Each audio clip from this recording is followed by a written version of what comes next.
you ever had a great morning only to have it ripped out from under you?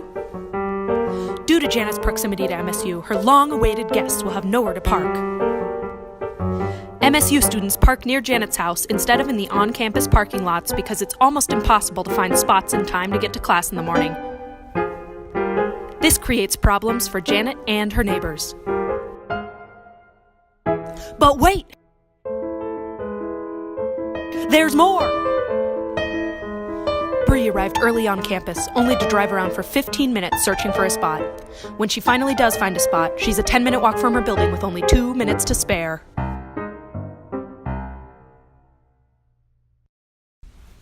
Historically, the number of parking spaces at MSU has grown at a slower rate than the MSU population. Currently, there are 6,800 total spots, including permit spots, pay lots, 30-minute parking, and service spots. This semester's enrollment is over 16,000 students, with approximately 20,000 people on campus every day, including faculty and staff. This means that there are 3 people on campus per every parking spot. Similarly, in the 2017 to 2018 school year, 10,449 permits were sold, and there are only 6,262 parking stalls on campus for those permit buyers. This creates significant parking difficulties for anyone driving to campus. To illustrate this, 19% of pay-by-the-hour parking users are permit holders that were unable to find a spot in permit parking. To avoid being late like Bree, they had to pay by the hour. That's paying for parking twice.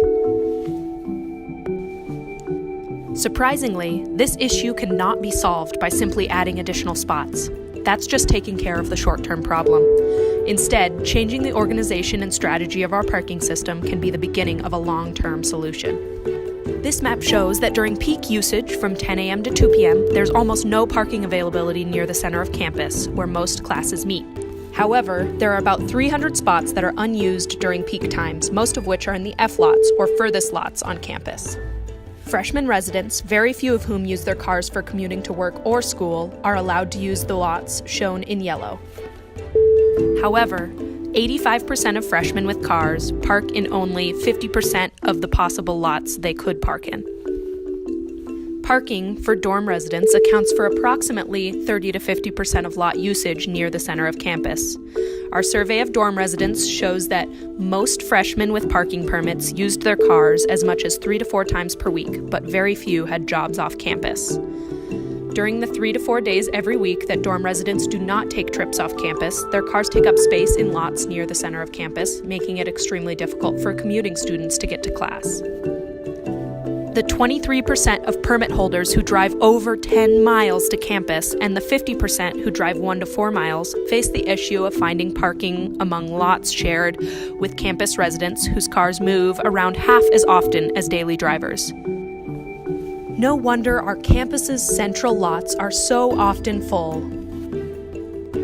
Instead, allowing freshmen to only park in lots that are on the outer edges of campus, such as the F lots, would mean that central lots, which are nearest to classes, could go to commuting students who park only to go to class. Another way to address parking issues is to make driving to campus less necessary. Improving streamlined bus service will best serve current drivers who live 1 to 4 miles from campus. These students represent 50% of permit holders, so even if only half of them switch to using an improved bus system, that's a huge number of parking spots freed up. Imagine a campus without any major parking difficulties. Janet waits at the bus stop for her guests to arrive, not a care in the world. Bree finds a spot without struggle and walks no more than a few minutes to her class. She might even be early.